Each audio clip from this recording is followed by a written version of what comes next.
Muy buenos días para todos. Mi nombre es Julián Sánchez, soy bombero de profesión e instructor en emergencias bajo normas NFPA. El día de hoy vamos a hablar sobre nuestro plan de prevención, preparación y respuesta a emergencias. El tema específico será manejo de extintores y control del fuego. Bienvenidos a su capacitación de la ARL Sura. Vamos a empezar rápidamente con algo de definiciones y términos. Podemos ver que el fuego, en su definición, habla de que es una oxidación muy rápida. Al hablar de oxidación me está refiriendo a una reacción química, la cual va acompañada de luz y de calor. Esa luz y ese calor va a depender muchísimo del tipo de material combustible del cual se esté incinerando. Importante que tengan eso en cuenta, ya que más adelante vamos a hablar precisamente sobre cuáles son los tipos de combustibles y dependiendo su estado, asimismo qué agente extintor puedo utilizar. La teoría del fuego lo que dice básicamente es que el fuego tiene tres elementos que lo componen. Primero, una fuente de oxígeno, aproximadamente se requiere de un 16% de oxígeno o de cloro o yodo o algún tipo comburente o gas combustible que se encuentre en el ambiente y que tenga un mínimo de 16%. Normalmente en nuestro ambiente tenemos 21% de oxígeno, quiere decir que cualquiera de los espacios habitables donde exista ese mínimo de porcentaje, pues puede haber un incendio, un fuego, una llama. También necesitamos una fuente de calor, puede ser el sol, puede ser un contacto eléctrico, puede ser una superficie caliente. Importante que tengamos en cuenta que el sol puede ser una fuente de calor, sobre todo cuando almacenamos combustibles en nuestras casas o en nuestras oficinas de una manera que no es la adecuada, en un patio, en un recipiente que no sea resistente al calor y que me produzca gases o vapores que me puedan ocasionar una explosión o una llama. Y por último, el combustible, el cual tiene tres fases. Puede ser en estado gaseoso, líquido o sólido. El tetraedro del fuego es una nueva estructura a la cual se le ha agregado un elemento citado el triángulo del fuego y las reacciones en cadena. Tenemos oxígeno normalmente en nuestro ambiente, vivimos en una ciudad que es bastante calurosa y también tenemos combustible en nuestras casas, las sillas, tela, ropa, papel, madera, pero la reacción por la cual no hay fuego, no hay llama, es que las tres no están juntas o no están en un porcentaje adecuado o en la proporción indicada. Tienen que estar, además de estar en un estado adecuado para que exista la llama, los tres tienen que estar en una proporción adecuada. Por ejemplo, yo puedo estar en un bosque donde hay mucho oxígeno, hay mucho combustible porque hay mucha madera, puede haber de hecho hasta una fuente de calor directa, pero si el combustible, la madera, está mojada o el ambiente pasa a ser muy húmedo, pues va a ser muy difícil iniciar una llama. Entonces el tetraedro del fuego lo que dice es que no basta solo esos tres elementos, sino que tiene que haber un cuarto que es una reacción en cadena, que es la clave para inhibir incendios y controlar el fuego. Ahí está la imagen del tetraedro del fuego, que es la estructura moderna y el cambio que sufrió el triángulo del fuego. ¿Cuáles son los combustibles o cuáles son sus estados? Tenemos gases, en los gases el gas natural, el propano, butano, hidrógeno, acetileno, monóxido de carbono, que son gases muy comunes de encontrar en nuestro ambiente. Hay que tener mucha precaución cuando manejamos, por ejemplo, pipetas o cilindros de gas en nuestras casas o cuando almacenamos combustibles en nuestras viviendas, que el recipiente sea el adecuado y que aguante la temperatura y la presión adecuada para que no exista una explosión. Tenemos los líquidos, gasolina, querosina, alcohol, pintura, barniz, lacas, elementos muy comunes de tener en nuestras viviendas. Importante la recomendación de no tenerlos cerca a una fuente directa. De hecho, si ustedes ven en todos estos combustibles líquidos, en sus etiquetas, en sus almacenamientos, dice que no debe exponerse a una llama directa y a una temperatura superior al ambiente. También tenemos los materiales sólidos, que son la madera, el papel, la tela, el cartón, el cuero, el corcho, grasa, plásticos.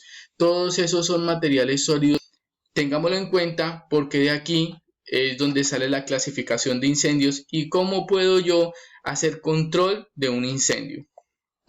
los mecanismos de transferencia, cómo se transfiere el calor, cómo se puede llegar a transferir la llama para que el incendio pase a ser de una etapa inicial de incendio, lo que nosotros llamamos fuego incipiente o conato de incendio, pase a ser un incendio que está fuera de control.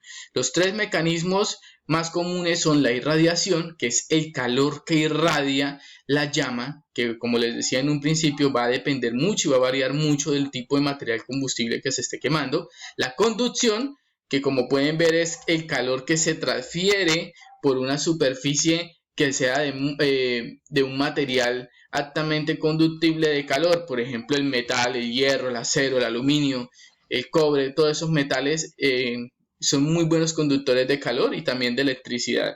Y la convección, que no es nada más que un desplazamiento de aire caliente. Si nosotros tenemos en cuenta la llama, siempre el punto caliente de la llama va a estar arriba. Ese punto caliente se puede desplazar por el aire y llegar hasta, no sé, otra bodega o la casa de al lado, el edificio de al lado, e ir aumentando la temperatura de ese edificio al punto en que llega una combustión espontánea y tenemos fuego. Se puede presentar fuego sin necesidad de que haya llegado llama hasta allá. Solo el aumento de la temperatura puede ocasionar esto. Esa es la razón por la cual ustedes ven en muchas películas de bomberos que los bomberos, cuando están apagando un incendio en un edificio, empiezan a disparar agua a los lados del edificio. Esto es creando una barrera térmica, bajando la temperatura para que los edificios de los lados no inicien una combustión espontánea y no tengamos también un proceso de convección o de irradiación del fuego. Clasificación de los incendios. Tenemos 5 incendios básicos que se dividen o que se caracterizan por el tipo de material combustible. En los primeros tenemos el combustible sólido, el fuego clase A, que son todo lo de madera, papel, tela, cartón, corcho, cuero, plásticos. Esos incendios están en la clasificación A como combustibles sólidos. ¿Con qué se apagan? Con agua. Para eso están los extintores verdes en su presentación más común o comercial de 2.5 galones. Los extintores verdes. Combustibles líquidos, clasificación B, son todos los que vemos como pintura, laca, barniz, querosina, queroseno, todo lo que sean combustibles líquidos que me puedan ocasionar un incendio. Estos combustibles líquidos producen una llama mayor o una irradiación mayor que los combustibles sólidos. Por eso necesitamos un extintor que su accionar sea mayor. ¿Cuáles son los más utilizados comercialmente? El extintor amarillo multipropósito, que contiene fosfato monoamoníaco, el extintor rojo, que contiene gas carbónico, el extintor rojo de PQS, que también es una mezcla de fosfato monoamoníaco, y tenemos el extintor blanco, que todavía se está utilizando, pero que ya el otro año debe salir del mercado, que es el Solcaflan. Tenemos esos 4 extintores en sus presentaciones 10, 20, 30 libras y 150 libras para los extintores satelitales. Tenemos los combustibles eléctricos o incendios en clasificación C eléctricos, que son los que se pueden dar en los tomacorrientes, los multitomas, las regletas, los equipos eléctricos. Para este tipo de incendio se recomienda mucho utilizar el extintor rojo de CO2, de gas carbónico. Es el más eficiente, es un extintor que causa congelamiento a través de producción de hielo seco por el gas carbónico, baja la temperatura, pero ese hielo, como es hielo seco, no me va a producir daño en los equipos alrededor, porque ese hielo cuando no se derrite, sino que se evapora. Entonces no me va a dañar los equipos de los lados. Ya el equipo en el que se produjo la llama probablemente va a estar perdido, pero me va a ayudar a disminuir el daño, diferente al extintor de fosfato monoamoníaco o el multipropósito, porque es un extintor que su polvo es altamente corrosivo. No quiere decir que se vayan a corroer de inmediato, pero si no hacemos una limpieza adecuada de los equipos, de las instalaciones eléctricas, al cabo de unos meses vamos a presentar corrosión. Entonces es recomendable usar el extintor de CO2. Combustibles de clase D o incendios de clase D, combustibles de metales inflamables, son metales inflamables los cuales es un incendio que pertenece más al sector industrial. Ese tipo de incendios no tenemos un extintor como tal para apagarlo, deberíamos utilizar otros métodos de extinción o agentes de extinción como espumas fluoroproteínicas para protegernos de la radiación y además de utilizar equipos especiales. Por lo tanto, ese tipo de incendio lo menciono dentro de la clasificación, pero no es muy común verlo. Y por último, los incendios clase K, que son los que tenemos en las casas, que es el extintor plateado, que de igual manera es un extintor que me va a ayudar a protegerme los alimentos de mi cocina, proteger la estufa, la nevera, todo el sistema eléctrico también. Extintores portátiles, esta es la presentación de los extintores portátiles más comunes. Tenemos el multipropósito, el extintor tipo K, el de CO2 y los extintores satelitales. Lo más importante de los extintores y lo que más quiero recomendarles es que ojalá sus extintores estén como están en esta imagen. Tengan su manguera, que es la que me va a dar direccionamiento y alcance del fuego. ¿A qué distancia se disparan los extintores? A la distancia en que yo aguante la radiación y el calor. Si yo veo que es una llama pequeña, pero que a los 30 metros ya no estoy aguantando el calor porque me está lastimando los ojos o estoy sintiendo demasiado caliente la piel, mejor no me acerco. Tampoco vayan a lanzar los extintores porque no sirve. Pero sí es importante que tengamos la manguera en los extintores porque nos da direccionamiento y alcance. ¿Qué partes tiene el extintor? Tenemos un manómetro, el cual podemos definir que funciona como un reloj. Me marca las 11, las 12 y la 1. Si me marca las 11, el extintor está descargado. Si me marca las 12, está full para usar. Y si marca la 1, está sobrecargado. ¿Qué pasa si está sobrecargado? El extintor no va a explotar. Simplemente al momento de ustedes accionarlo, puede salir con mucha presión y el extintor se les puede caer, pueden sufrir un accidente. Es básicamente lo que puede pasar. Dentro del extintor tiene un tubo sifón que es el que me expulsa del agente extintor que esté adentro gracias al gas que contienen los extintores, que es nitrógeno. No es gas comprimido ni aire, es nitrógeno porque es un gas que no es inflamable. Pasos para usar el extintor. Primero, muy importante, reconozca el tipo de material que se quema y dependiendo esa clasificación de incendio que ya vimos, qué agente extintor voy a utilizar, cuál es el extintor más adecuado.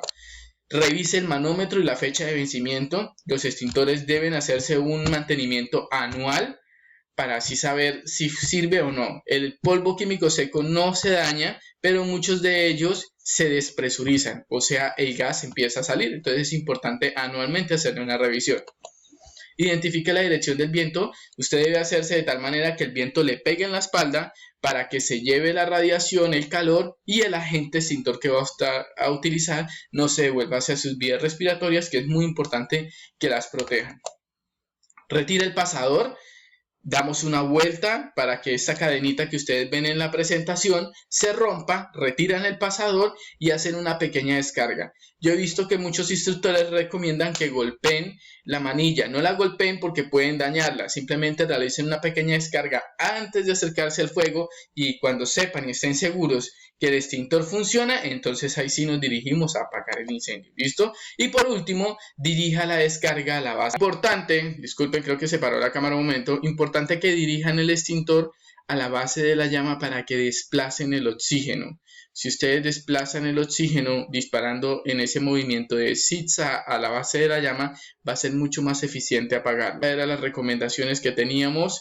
Muchísimas gracias a todos los que están pendientes y recuerden que es mejor estar preparado para algo que no va a suceder o que no suceda a que suceda algo para lo que no estamos preparados. Muchas gracias y que tengan un buen día.